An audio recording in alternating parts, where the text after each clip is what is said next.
का जो टॉपिक है हम आपके साथ डिस्कस कर रहे हैं, या जिस टेस्ट को हम डिस्कस कर रहे हैं वो है प्राचीन भारत में धर्म दर्शन।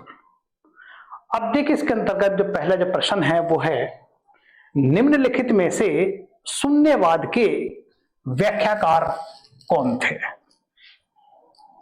अब देखिए, शून्यकार के व्याख्याकार कौन थे। देखिए, इसमें असंग, दिंगनांग, नागार्जुन, वसुबंधु।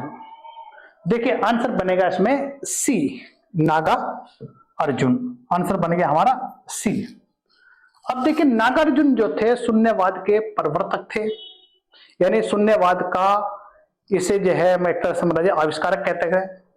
अब वहीं पर देखिए, जो नागार्जुन जो थे कनिष्क के समय के थे, यानी कि राजा कनिष्क के समकालीन थे।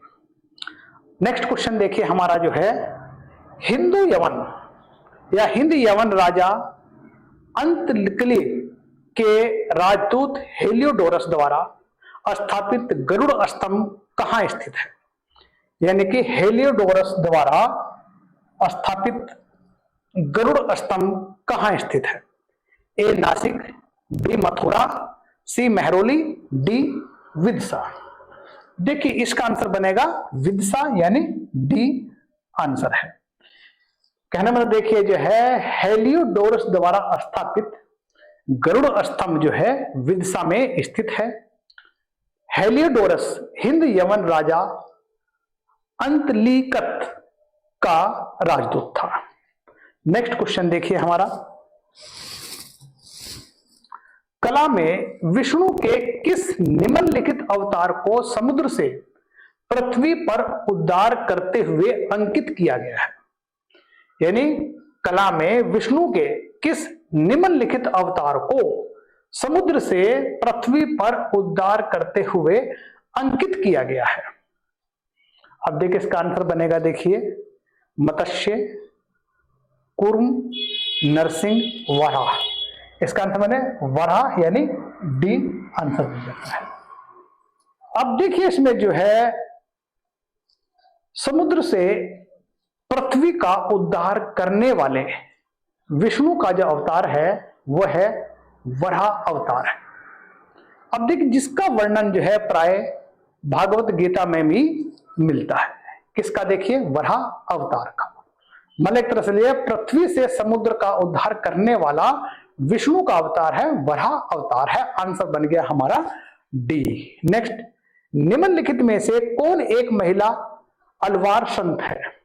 अभी अलवार संत बताना है। इसमें देखिए आपका जो है, ए अंडाल, बी मधुर कवि, सी मीरा, डी पेरुमाल।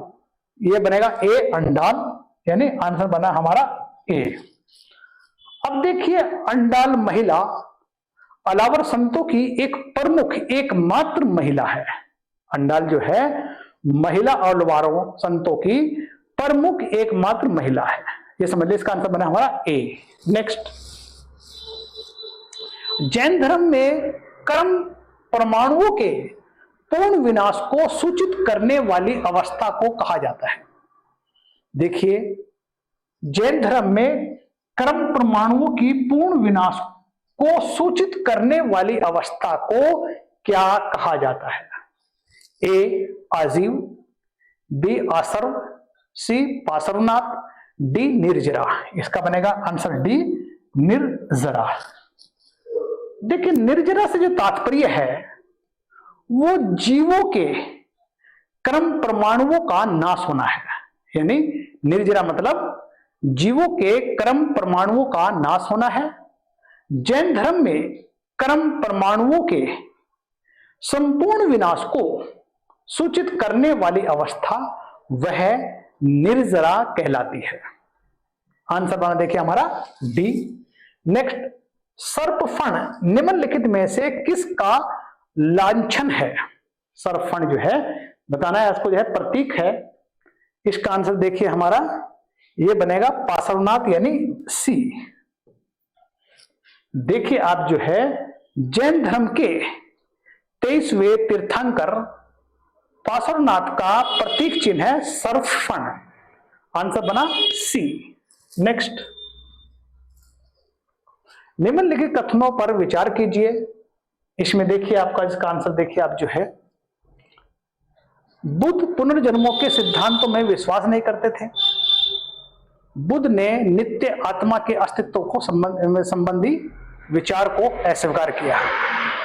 देखिए मतलब जो है इसमें देखिए ए गलत है और आर सही है, आंसर बना डी, इसका हो जाता है हमारा डी।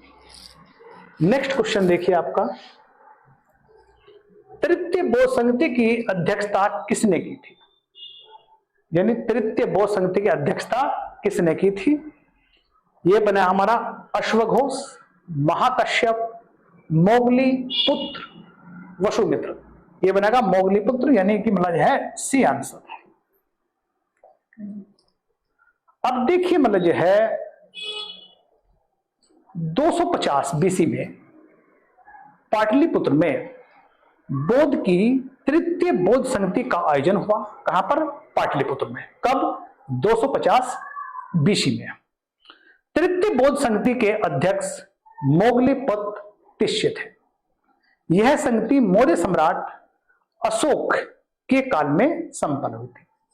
देखिए यहां पर देखिए बौद्ध धर्म की तृतीय बौद्ध संगति 250 बीसी में हुई थी, जिसकी अध्यक्षता मोगलीपत तिष्य ने की थी, और ये अशोक के समय में हुई थी, और ये पाटलिपुत्र में आयोजित हुई थी। ये 4 पॉइंट देखिए आप जी है। नेक्स्ट क्वेश्चन देखिए आपका, निम्नलिखित में से किस में बौद्ध संघ जीवन के नियमों का संग्रह है? यानी बौद्ध संघ के जीवन के नियमों का संग्रह है। आंसर बना देखिए इसका जो है, अभिधम पिटक, अचरांग सूत्र, दिव्यवदान, विनय पिटक। आंसर बनेगा विनय पिटक, यानी इसका डी आंसर है। अब देखिए जो है बौद्ध ग्रंथ त्रिपिटक में एक है या एक अंग विनय पिटक। विनय पिटक में बौद्ध धर्म एवं संघ के जीवन और जीवन के नियमों के रूप में संकलित किया गया था। आंसर बना डी। नेक्स्ट, भावी बुद्ध संबंधी विश्वास के केंद्र बिंदु है। यानी भावी बुद्ध संबंधी विश्वास के केंद्र बिंदु है। ए मैत्रेय, बी मंजूश्री, सी कनक मुनि, डी शाक्य मुनि। ए बनेगा मैत्रेय, यानी मैत्रेय। देखिए अब मैत्रेयनाथ जो है, मैत्रेयनाथ को जो है भावी बुद्ध संबंधी धार्मिक विश्वासों के केंद्र बिंदु है। कौन? मैत्रेयनाथ। नेक्स्ट क्वेश्चन देखिए आपका जो है, निम्नलिखित में से कौन अलवार संत था? अलवार संत बताना देखिए, ए अप्पार, बी कुलशेखर, सी समंदर, डी वेंकटनाथ। ए बनेगा इसका आंसर बी कुलशेखर।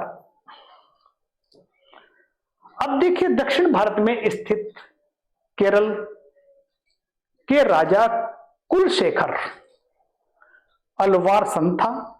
यह तमिल और संस्कृत का विद्वान था। कौन? दक्षिण भारत में केरल के राजा कुलशेखर तमिल और संस्कृत का विद्वान था। आंसर बना हमारा बी आंसर। नेक्स्ट, निम्नलिखित में से कौन जैन तीर्थंकर को कला में सर्वफण से युक्त प्रस्तुत किया गया है? देखिए इसमें आंसर बनेगा पार्श्वनाथ, यानी सी आंसर बन जाता है इसका। अब देखिए इसमें जो है जैन तीर्थंकर में 23वें तीर्थंकर पार्श्वनाथ को कला में सर्वफण से युक्त प्रस्तुत किया गया है। नेक्स्ट क्वेश्चन देखिए आपका जो है, जैन धर्म में संवर अभिप्राय एक ऐसी अवस्था है, इसमें संवर बताना है, एक ऐसी अवस्था है जो देखिए जब कर्म जीवों की ओर प्रवाहित होने लगता है, जब कर्म जीवों को बांध देता लेता है, जब नए कर्म का प्रवाह रोक दिया जाता है, जब पहले से विद्यमान कर्मों का अक्षय कर दिया जाता है। देखिए आंसर बनेगा जब नए कर्मों का प्रवाह रोक दिया जाता है। आंसर बना सी। जैन धर्म में त्रिरत्न का अनुसरण करने से कर्मों का बहाव जीवों की ओर आने से रुकता है। यानी समझिए त्रिरत्नों का अनुसरण करने से कर्मों का बहाव जीवों की ओर आने से रुकता है। ऐसी स्थिति सबर कहलाती है, यानी सबर कहलाती है। सबर की स्थिति के पश्चात जीवों का निर्जरा अवस्था की प्राप्ति की संकल्पना शाश्वत हो जाती है। तब जीवों के पूर्व कर्मों के प्रतिफल से बुराई का समापन होने लगता है। यहां देखिए, जीव प्राणी में से यह स्थिति कर्म को पूर्ण रूपेण समाप्त कर उसे मोक्ष की अवस्था प्रदान करती है। देखिए आंसर बना सी। नेक्स्ट, विष्णु की प्राचीनतम प्रतिभा कहां प्राप्त हुई है? इसमें देखिए इसका है विदिशा में, आंसर बन गया डी। नेक्स्ट क्वेश्चन देखिए आपका जो है, अवमुक्त क्षेत्र अभिधान किसके लिए है? ये बना ए, अवमुक्त क्षेत्र मानस बनेगा इसमें ए आंसर यानी गया, ये बन जाता है। अवमुक्त क्षेत्र अभिधान गया के लिए प्रसिद्ध है। देखिए आंसर बना इसका ए।